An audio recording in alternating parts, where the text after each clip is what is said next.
I'm going to be cutting this piece of aluminum with a battery operated circular saw, which I don't recommend that you do. I tend to be pretty nervous doing this, and you should too. You really shouldn't do this. However, out of desperation, I use what I have, and this is what I have. So you don't want to even attempt to do something like this without safety goggles, because the chips that fly off have more mass than it does if you're, cutting wood. Sawdust is light. These things fly, and they fly far, and not only that, as a bonus, they're hot. So unless you want to go to the hospital to have pieces of metal removed from your eye, don't even attempt to do this without glasses, and you should probably not attempt to do this at all either, anyhow. And however, I set up my cut, and I try to set up something. So what I think is going to happen as I complete this cut, and I've got to be really careful, as I complete this cut, this is going to want to swing down, but I do have it held, and hopefully these pieces will hold together enough. But this is going to be dividing my attention and my grip on the saw, which is not good. Also, I've got a clamp on this end because this piece would otherwise flip over the other way. And I've made bigger cuts in this one with this saw, letting the battery and the saw cool down between them. I think I can go all the way across with this without any problem. But still, when I'm done with this cut, or as this cut becomes done, this is going to be precarious. So I'm going to have to put down the saw, which will probably go there. The battery's out of it right now. And then I'll be holding on to this. After that, this will probably fall apart in my hands. So at the same time, I don't want this to fall directly. And this box is in such a way where it can't fall. So the plate will likely not hit the ground. Well, we'll see, Of course, anything that divides your attention is not good. And but I think I got this worked out, and I've done this before. And you shouldn't actually cut metal with a saw. There's no kids around. There's no cats. There's a cat that comes around and stuff. And I don't really have any distraction other than the video, which I've got to be careful of. And let's give it a shot. Also, when doing this, I choose to use gloves on this particular kind of cut. And I also generally, you have to, stuff like gloves and sleeves, you have to weigh whether, in your mind whether or not it makes it safer or more dangerous. I plan to keep my hands the heck away from the blades, so I think I should be okay. And also, I don't, because metal chips are going to be pelting me, as you can see in the other videos, that I don't want to be distracted by the chips. There. Making sure the neighbor is safely out of the way. Also, I had an issue with these clamps. This saw barely clears these clamps, and I think it should be okay now. But unfortunately, there's no way to test it until I make the cut. And for this, I'm not going to mess with the guard. I'm going to try not messing with the guard. And usually I pull it up a little bit. That's why I put this handle here. But I want two hands on the saw. My hand is in front of the blade, yes, but it's in such a way that if I slip, my hand will cam away from the blade. And the whole point is not to hurt yourself, or myself in this case. And also, I find when I'm doing this, that I want to look on this side, but if I do, I know I'm going to get hit with more chips. So as soon as it starts cutting, and I want my goggles tight, as soon as it starts cutting, I'm going to move up like this, so to keep out of harm's way.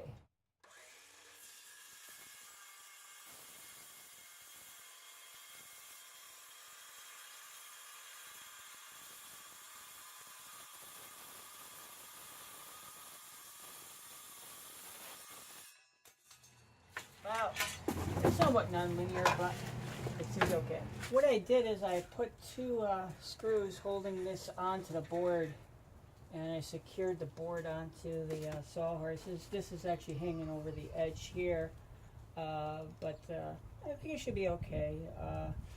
I noticed I've got to be careful not to really bang this, so it'll want to move on me. So I think I'm good to go. And it's getting late in the day. This is going to be my last cut for the day. I'm just going to clean up after this. I'm getting a little tired, so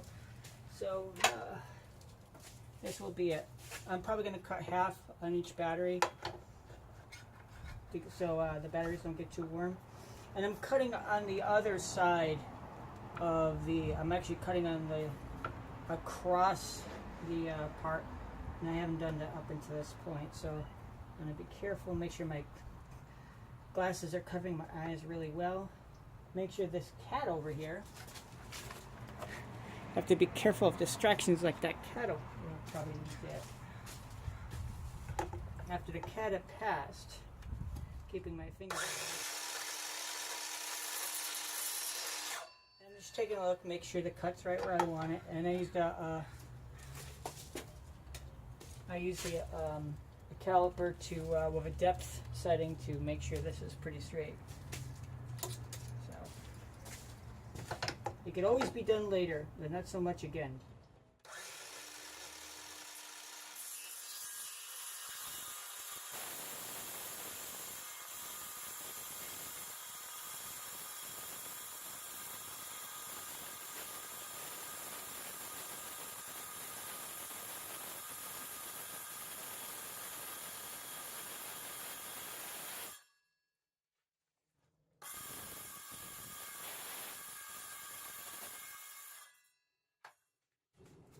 And by the way, I got hit in the lip with one chip. I'll tell you, it was hot. So a face shield will be better than this. I'm going to clean up the stuff and continue cutting. I also used this foam tape that was keeping the saw from progressing. Sometimes it's the little things that make us go to the hospital. I don't want to go to the hospital for this. That seems pretty flat now. If you don't have enough of control to do that, you shouldn't even be attempting to do this. And I've been working with tools for like most of my life. I was an assistant auto fabricator and other various occupations. So, and this is scary for me. Even though all the stuff I've done, gets me nervous, you know. And not so much it would be distracting, but still I want to take care. With gloves on, I'm going to take the little rotary deburrer and go across this. I don't think there's ever a good time to leave a nail in a board or a burr on something like this. This is really sharp, as in eviscerating. This is the part of the y-axis that the two Z towers mount onto. And I've printed out two templates, one for the ends and one for the middle. I've used a ruler here to mark what's in the center and align this template so I can mark these 4 holes, which get mounted onto the into the actual axis itself. And I've printed out an end template and center punched it using automatic center punch on both sides. And when I did this, I flipped it over just to make sure that it's the same on both sides as far as this is concerned. I used a little marker to mark up the edges. Rather than cut this with a pair of scissors and not have it be a good radius gauge, I'm just going to use an American penny. The currency in your country might vary. I'm sure you can find something. I'm just scribing around the corner. So generally, these corners aren't that critical as far as the radius, but I do find that it's hard just to sand and file radii without some kind of guide. So I'm just scribing a line. I'll switch the plate around like this so I can get the others in view. And stuff like this is easier, I think, if you can feel it good. And if it was a paper template, I don't think it works as good. So I'm just lining it up with the edges and scribing over the scribe. I've used scribes like this. It's always best to put them someplace safe. They actually ship with little protective end caps, and if you can't think of your body and protecting your body, at least try to protect the tool and put it in a safe place so it won't get damaged. As I've shown in my other video, I'm using automatic center punch on these holes. These are not all that critical because this has to be drilled out enough to be adjustable. As I said before, I'll put a penny off there. As I said before, that part of the problem with of making things out of imprecise things is they need to be adjustable, and he'll tend to want to loosen up on you. But at the same time, well, you got to put stuff tight, and Loctite and lock washers are your friends. And anyway, so I've marked the holes. Sometimes I put a little magic marker to remind me where the holes are. These I pretty much know, I think. Let's see how hard they are to find. And sometimes this will actually help you remember to do all four. I know in the ends it'll look wrong if I don't do the ends. I also took this and I sanded it a little bit on the belt sander, and also used rotary deburrer over the edges again. I didn't fuss with this yet, not yet. We'll see how this comes out, and then I can fuss with it later. The important thing is to get most of the parts, get most of the heavy work done first, and try not to, totally obsess over the little things until it's time. For all I know, this part may not work out. I might scrap out this part. I might have, screwed up. No one's checking my work, and I'm designing stuff. They would never do this in a company. Nobody would design something. If you look on almost any blueprint, you'll see where it says, approved by such and such, checked by such and such. Well, that's not happening here. I'm basically making prototypes of one-offs. I'm just using SAE bits. I have a situation where I have to do an overbore anyhow, because these things have to be adjustable, and basically I'm limited to clamping pressure.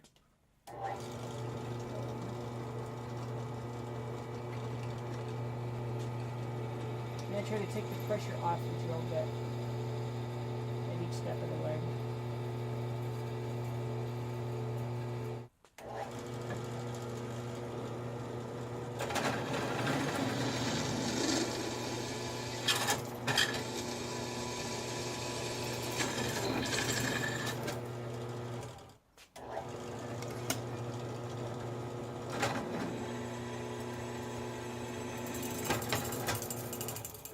I'm going to lightly countersink the holes.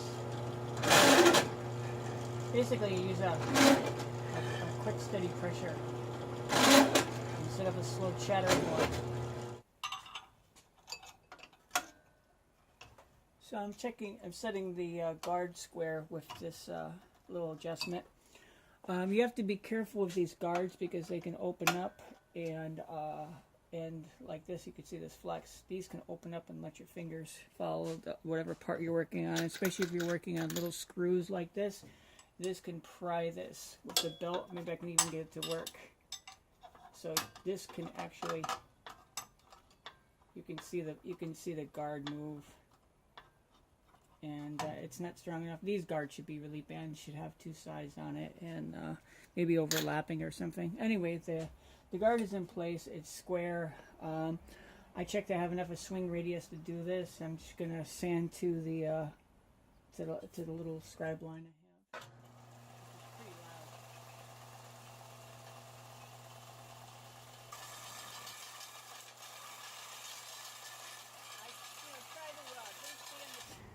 I've got the plate test fitted onto the way, and these are oddly stainless steel bolts. That's what I have, and so you can see I left a little slop in here, and these tolerances will let me line this thing up when it's time. There's also some tolerances on either end, just maybe it's a little bit bigger. It's a lot easier to drill holes a little larger than you need than to file them to how you need them. And so this will move like this, hopefully. And the bed will actually be up over this, and this won't touch the center. The aluminum beams will be about here and so forth. But the mock-ups are fun. I'm still going to sand this at some point. I sanded a little bit, but I wanted to make sure this part works before I move further. This is a little heavy for what it needs to be. I can probably put some lightning holes in this at some point. The thing is, there's a lot of mass between this and this moving, plus some angular inertia here too. So plus the viscous of the bearings and so forth that have grease in them, plus the magnetic drag on the motor. Anyway, so I'm happy with how this came out. Sorry about my work surface. This was new about a month ago. Anyway, so for the feet, I'm going to use a simple bolt, a washer, and some hockey pucks. And the hockey pucks are usually pretty cheap. These apparently are some Chinese ones that stink really, really bad. And I think that, like these, I took these outside and I left them outside for almost a week until they smell. Still terrible, but you got to get them close to your face before you notice they smell terrible. I recommend you do the same too, and I think after a while the outside of the puck will off gas, and maybe the cells will, the structure of the rubber will break down enough to it doesn't smell so bad, and the plasticizers will come out somehow. Anyway, so I've got a hockey puck, and this is a center finder, and these also exist on a lot of machinist tri-squares. I'm just going to scribe some lines going across the center to find the center. Alternatively, there's actually a trick you can use that using a corner of a piece of paper or something like that, which works somewhat. And even this is off because these pucks aren't completely round. So, but I'm just trying to get them kind of in the middle, kind of do like an average thing. In the drill press, I've got this Fosner bit, and this is a 3/4 SAE, which would probably be about probably around 20 millimeters metric. And what I'm looking for is just enough of depth to hold the nut and washer to keep them from scratching something. And I wanted the washer so it doesn't pull through. So let's see how this works. It'll probably make a big mess, so it might be interesting. The hard part is that I don't have a clear detent. Actually, maybe I'll try this starting off. I'm going to shut this off. I don't know if I can get any kind of mark in here.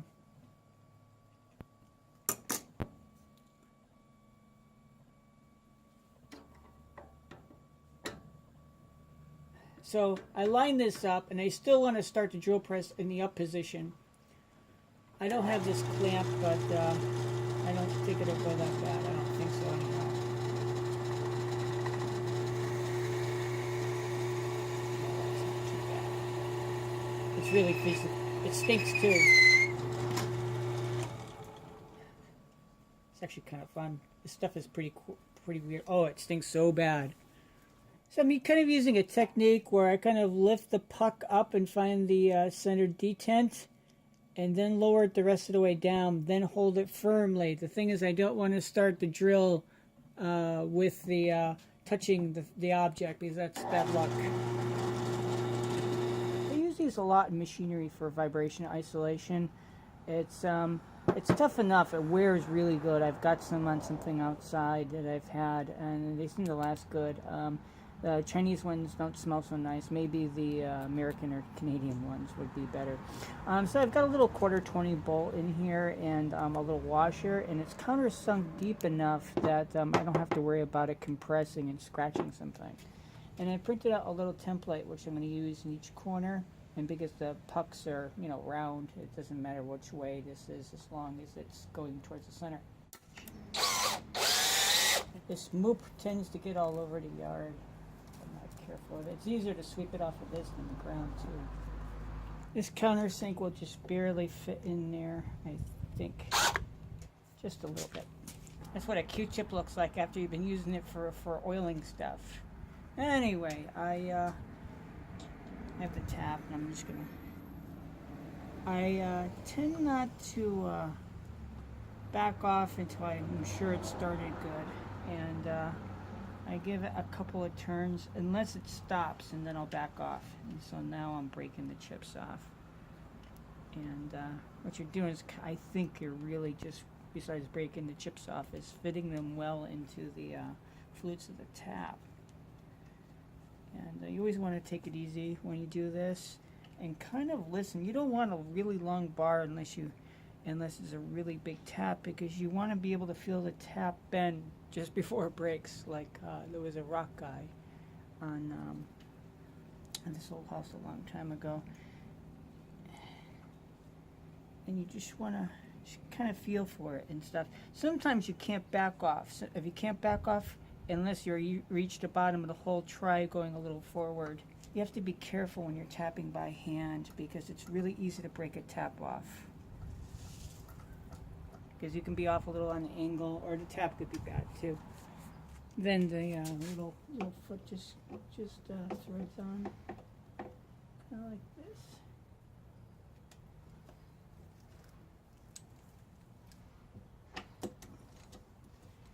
I might have some clearance issues with the feet, and there's some bolts that go here, so I might have to gnaw these away a little bit. But unfortunately, I really bought the bolts. I have to remember to draw more bolts in my stuff. But I have 2 or 3 projects going on at once, at least.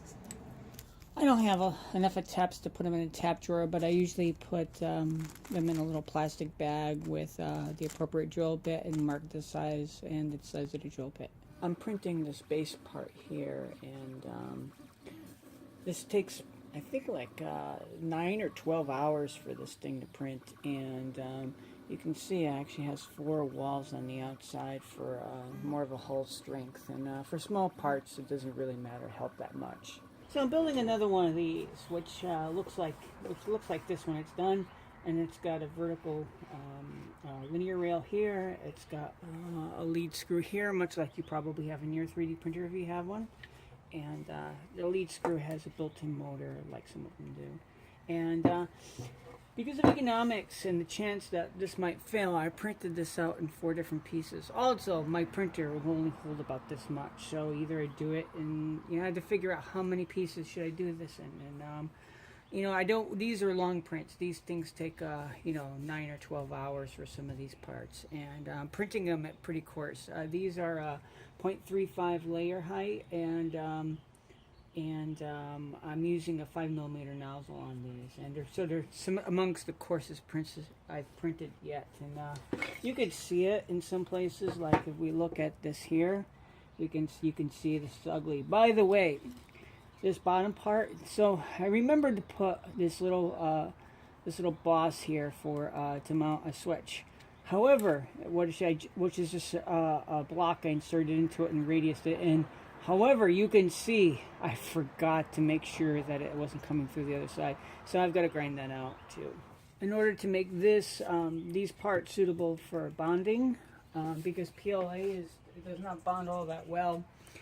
Even with epoxy, I've got a bunch of files here, and what I'm doing is there's a reference surface here, and I want this to be nice. So when I'm doing this, I line this up by this reference surface, and I've got a square file, and I could just touch the corner in here to make sure this is straight, like so. And so I'm going to do that in all these. This is actually this area right here where this rail mounts is like one of the most important parts of this as far as alignment, because this is how I line up the whole thing. And I could use a short file like this, but this is better to use something long. And a lot of prints, you can see that there's tooling marks here from when I'm filing it. And when you're printing a lot of this stuff, it makes what's called an elephant's foot at the bottom. It tends to be a little wider at the bottom, not only from the weight, but also because the first layer has higher temperatures associated with it. And also the layer heights are such that it makes wider layers for the very first layer anyhow, because there's more extruded usually. And so I'm going to go through and do all these. And in places you can really feel the elephant's foot, and you can see it too if I take this file over this. And I don't know if you can see this, but you might see like a little color change there. And so I'm going to do that for all these first. On each one of these parts, you can see that this is shiny here, and because PLA, it's difficult to get a chemical bond. To a large degree, you have to make a physical bond. You actually want to make the surface rough, so it's the epoxy kind of bonds into it. That was microscopic. So this being shiny is not good. And what I do too is I want this to make sure this is nice and flat. So once again, I take a fairly coarse file. There's no point in doing it fine if you want to rough it up to make sure it sticks anyhow. So I take a coarse file, and I'm not fussy with this. And but I want especially the perimeter to make sure it's sanded. And then this surface right here, and I only want to go level with this. I don't want to dig into this too much. And a lot of times, like, files will last a long time, but sandpaper, it costs money and it goes quick. A file, you can do a lot of this stuff, and it saves money, and I think it's more ecologically sound. And so I'm just trying to get the high spots off on this surface right here.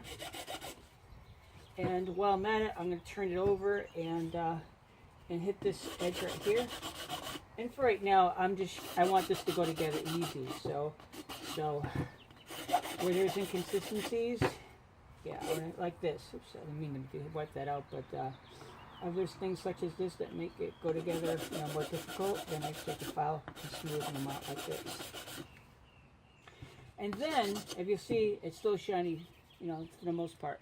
As the parts come out of the printer, they're shiny, like this. And like this was built on the build platform. And even where it wasn't built on the build platform, like this Z stacking here, it's still pretty shiny. And that's fine for the size, but not so much for the where I have my connectors. So I'm going around and sanding this face, and this face right here. Fortunately, these parts are pretty close, and I can kind of stack them up like this, and they'll be bonded. And once again, this is my datum surface, and it looks like I need to take off a little more here. And I sand these are more or less like tenons. These are like pins on a tenon, and but I have to sand the sockets too. And for that, I'm using a couple of things.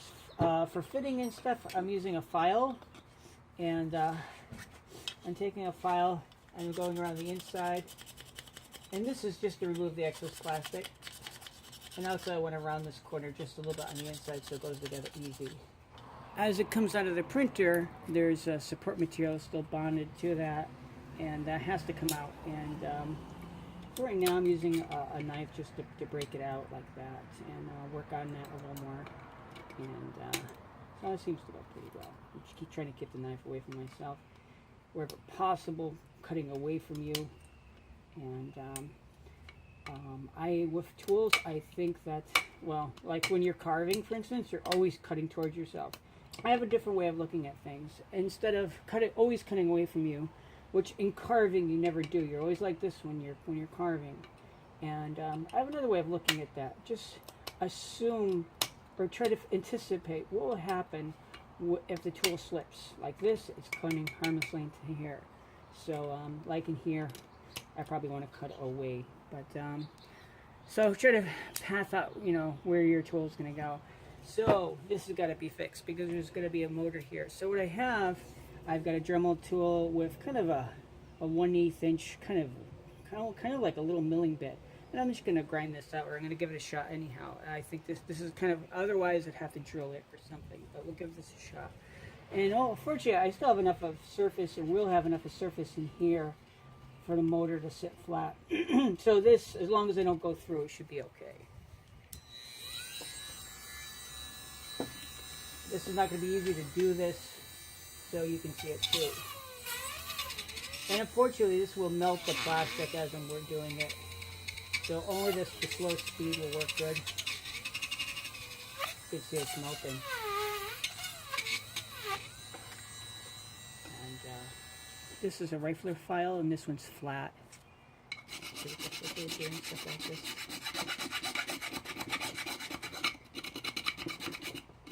There was support material here, so it doesn't look so harmless. You can see that I did go into the fill over here, and this is all clean up. This is fine though. There's basically a motor just has to sit here, and this thing is well strong enough that I don't have to worry about that, and it's not going to flex or bend or anything. You probably hit this with a hammer and it'd be okay. Before I tap anything, I'm in the habit of I take the tap and the drill bit, and I line them up like this, and I don't know if you can see that. And make sure I can see teeth beyond the width of the tap, just to make sure. Unfortunately, I couldn't get this hole not to be supported in the print, regardless of what I did with the settings. So off camera, I drilled this for the coarse threaded fastener I'm going to put in here. But first I'm going to take a file and just make sure this is flat here. And I've got a coarse tap in this case. This is an American 420 tap. And I'm just going to chase some threads in here. And once again, with PLA, I end up doing a lot of tapping by hand because so it doesn't melt. There, it feels like it's bottoming out there. There, something like that. But there still has to be enough of threads in here so the bolt doesn't crack the piece. So I still want a good physical bond, and to do that, I want to scratch up the inside of this. And I'm using a Dremel tool with, this is a coarse sanding drum, little kind of attachment. I'm just going around, and I vary it, keep it moving, because it's melting plastic, and I don't want it melted, I want it scratched, like so. In the remaining areas, I just have kind of a fine emery thing, and I'm going to try to get as much as I can in the corners.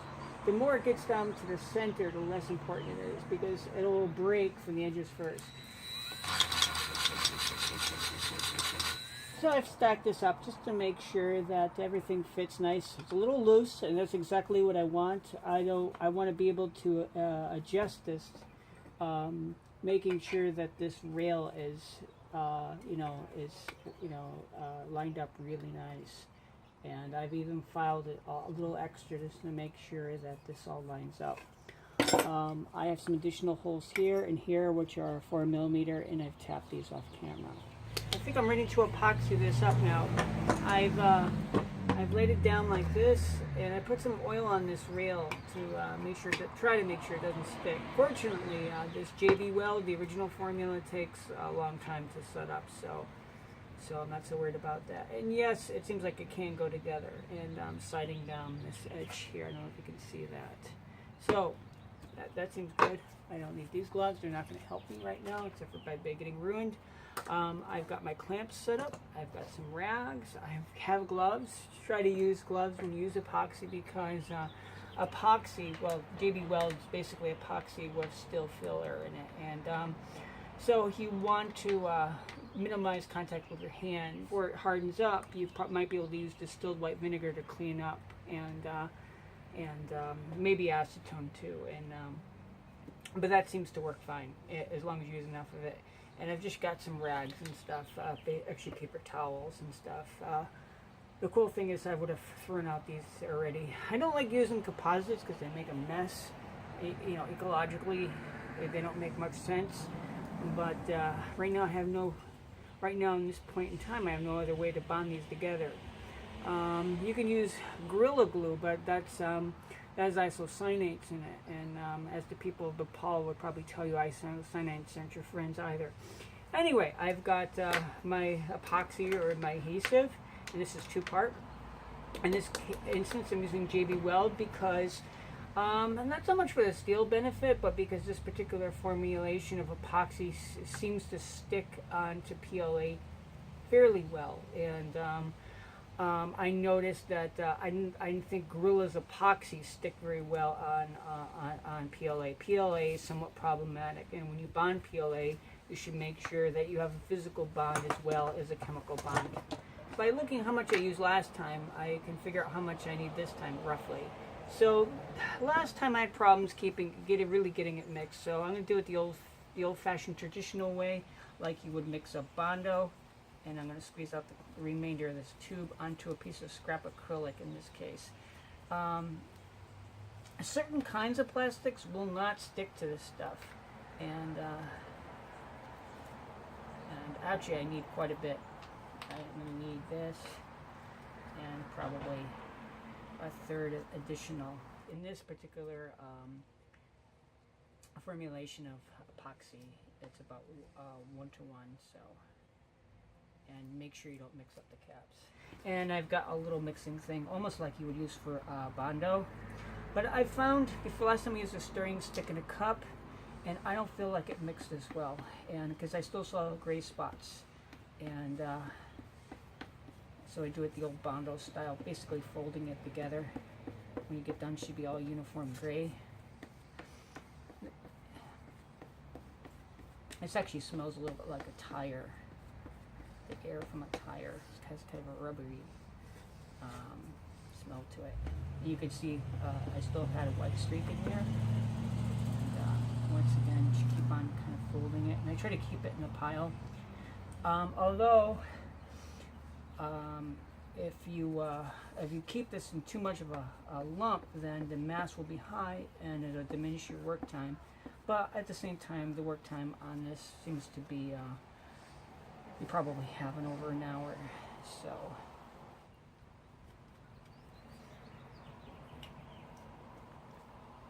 I might have to do something more.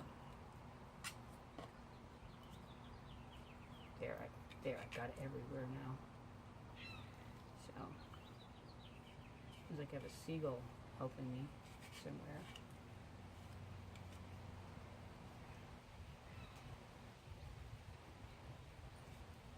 And a little onions, not so much. The center probably doesn't do much for me. And I'm gonna grab the inside of this.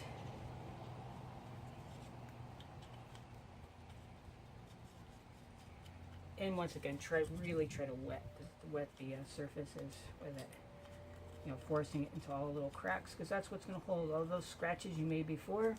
We're trying to make a physical bond because there's not so much of a chemical bond here. And I imagine in the future they'll have some kind of stuff made especially for PLA. And I'm going to go around the perimeter here. The rest I don't care about too much. If I go a little lighter, that's okay. So.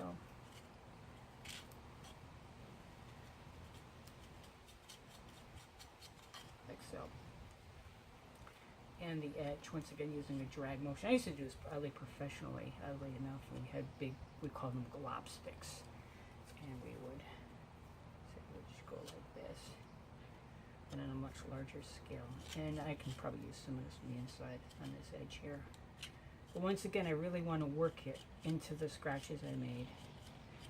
So that's nice and wet. So I'm going to grab my little datum surface there. Originally I was going to put holes in here for gas to escape, or air to escape.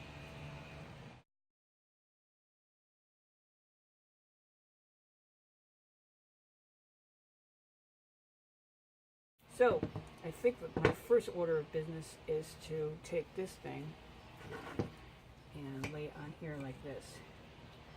And this, I'm going to have to watch this at a certain point. There, you see how, I don't know if you saw that, but you can see how it's still, you know, it's thick, but it's, you can move it around. I'm trying to line it up really nice. And, try this first.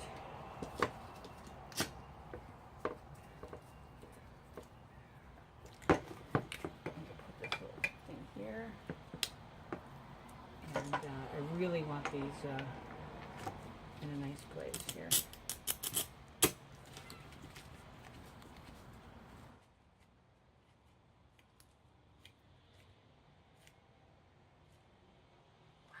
I'm going to try cleaning up some of these lines on the belt sander and see how that works. And, I'm using gloves, so I got to be careful to keep them on a machine. These are tight fitting gloves, so it's just about where the skin is anyhow. But you have to realize you can't feel. There might be a problem with this that I'm a little concerned because PLA melts so easily. I might not be able to sand this. We'll see how it works though.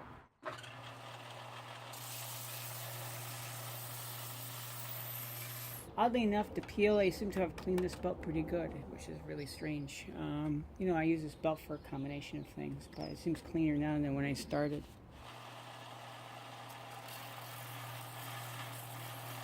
I have a little piece of underlayment here to so it doesn't move around. And I've been sanding it with just a little random action orbital sander.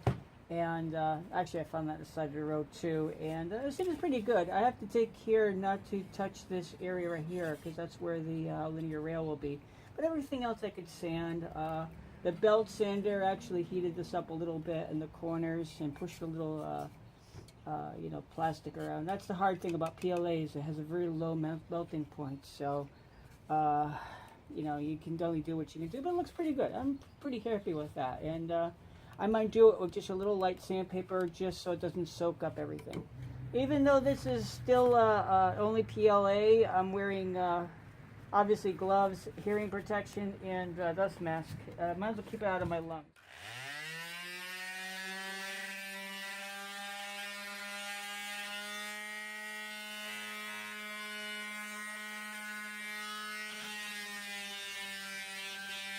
So this is like 20 minutes, and I think that'll do it for now. After I got done with the orbital sander, I just used some kind of crocus cloth kind of sandpaper, flexible sandpaper, and I followed up with some steelless wool, such as a Scotch Brite pad. I have the vertical column clamped down, and I have one of the linear ways clamped down, and it goes along this little ledger strip that that's actually 3D printed into this thing that I line the whole thing up. In the last one, I tried to mark these with a transfer punch and then drill them, but I don't like the result. I had 3 of these things go off, and so I'm not happy about that. What I'm going to do is I'm going to take the transfer punch, I'm going to punch these, and then I'm going to drill these while the rail is still on here. So let's give that a shot. I should go through it in each one of these locations. And I'm using a very fine hammer. I call this the fine adjustment hammer. I don't want to hit these too hard because this is just 3D printed stuff. And it's PLA, and PLA is kind of brittle. And but I want enough of a mark to guide the drill in, I hope. And hopefully between using these 2 techniques it'll drill straight. Part of the problem is that the bottom of this is not flat, and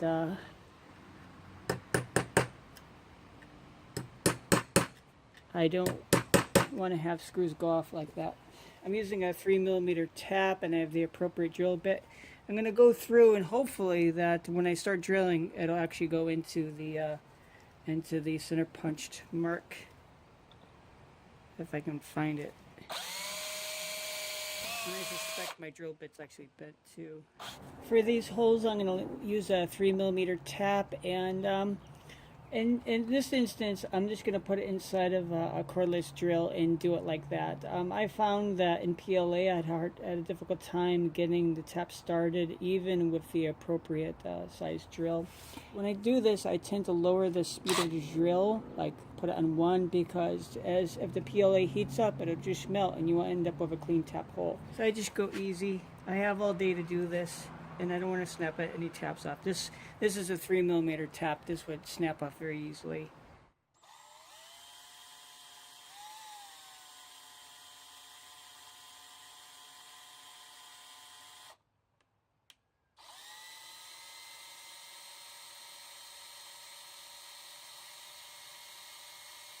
And I had to grind this end of the rail a little bit, and rather than cut a hole through the other part.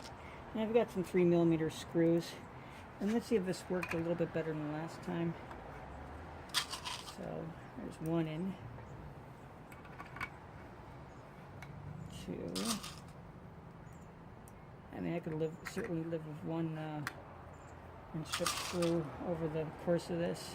It seemed to work out okay. I left the ones on the end proud, and I think this one's stripped out. And when I get around to it, I'll put a little JB weld and try it again. But there's 1, 2, 3, 4, 5, 6, 7, 8, 9, 10, 11, 12, 13, 14, 15 of these things, and 1 strip is not going to change much. Anyway, I'll try not to drop these while I'm outfitting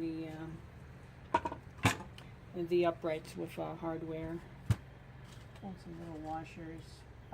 Almost all this hardware was taken out of stuff. I don't think any... Actually, in these 2 boxes, there's not 1 new screw.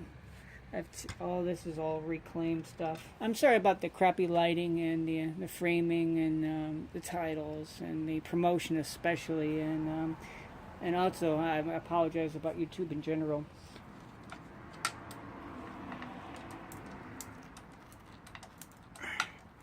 That's the sound of me not threading this deep enough. On this end of the printer, there's an old 5-phase NEMA 23 class motor.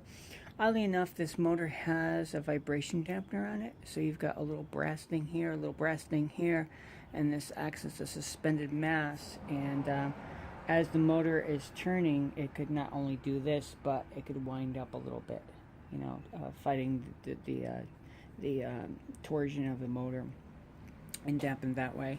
This motor is coupled to the shaft with an Oldham style connector, and this is pretty nice. And these are these appear to be Delrin in the center. That's pretty nice. And I just have this makeshift plate here of a couple washers to shim it to the correct level. And as you can see close up, that the screw is pretty coarse. I believe it's 20 millimeters pitch. But, you know, this is a coarse 3D printer, and I don't feel any backlash in here. I don't see any reason why this is not going to do the trick for me. So, I'm happy about that. These 3D prints were not my best, but oddly enough, you can pick up the whole or half the machine like this. But I don't trust these. I don't feel like the layer adhesion is all that great, and they're not terribly crunchy when you tighten them, but still, I think they could be stronger. And this is just teething pain because these were printed with 0.35 millimeter layer height, and there was a photo interrupter assembly here, and I took it off because I'm thinking that this printer is going to be run through Marlin, and I'm not going to get an Arduino to run closed loop on 3 axes and print it at the same time. So I just took it off for now. And to give a sense of how big this printer is going to be, this is a cordless drill, and this is a cup of coffee. And the build volume is going to be roughly 400 millimeters by 200 millimeters by 1,000 millimeters, roughly. And when everything's said and done, it might be a little bit different. Like many 3D printers, we've got a threaded lead screw that goes into a motor. It's integrated, and this is going to be the Z-axis. And these just make sure that the lead screw doesn't, is under control, and it gives it a little bit of bearing surface. Oddly enough, in this kind of use, PLA works pretty good as a bearing. Oddly enough, it's because it's hard, and I usually put oil in mine, and I don't see it being largely affected by the oil, so that's good. The X-axis is going to be made using. I've got another linear bearing. This one I had to buy. It's a Chinese one, and it would be riding on a piece of material like this, and it would be fastened. Unfortunately, this is too flexible, and I'm going to have to put either a metal strip, or likely I'm going to have to find a different material than this and put a metal strip to make this work. And this will, anyhow, this will bolt here. These will bolt onto these linear blocks. I also made an idler pulley, and oddly enough, this arrangement works pretty good. So a lot of this is just standard Prusa design. However, there's I found that these I had some leftover bearings, and these are flange bearings with 2 spacers, and the spacers are machined, and there's a little pin with 2 E-clips, one on either side, and this arrangement works really well. These I've seen so many different combinations of little bearings and spacers and pulleys and stuff like that. And this just works, and there's no threads in here, but this would take custom machining and stuff, and otherwise I would open source this whole thing, and I don't know how much this will, how useful, I don't know how useful this will be to someone unless I can locate these flange bearings, but still, this little pin and E-clips would have to be sourced and or machined. I have these 2 uprights here, and the Z-axis, the print head, and actually there'll be a support back here, will all move along with the Z-axis. And there's a theoretical limit to how well this will work as the thing climbs up here. And I try to reduce the weight, as I go towards the top. But it seems like this is going to be okay. There's, you can deflect it a little bit. Oddly enough, there's about a ½ inch of aluminum plate, or almost 10 millimeters of plate, and you can actually bend this plate just imperceptibly. But the weight on here is going to be basically triangulated, and as far as Y axis deflection, it won't be too bad, I don't think. And this screw is very coarse, but it's very tight too. So far, the only problem I see is this material here is not stiff enough, and maybe acrylic would have been stiffer. So I've got to think about this. Maybe I can get fiberglass or something. Maybe even hardboard is stiffer, I don't know. But this is not going to work for me. This is our neighbor's cat, and it's really cute.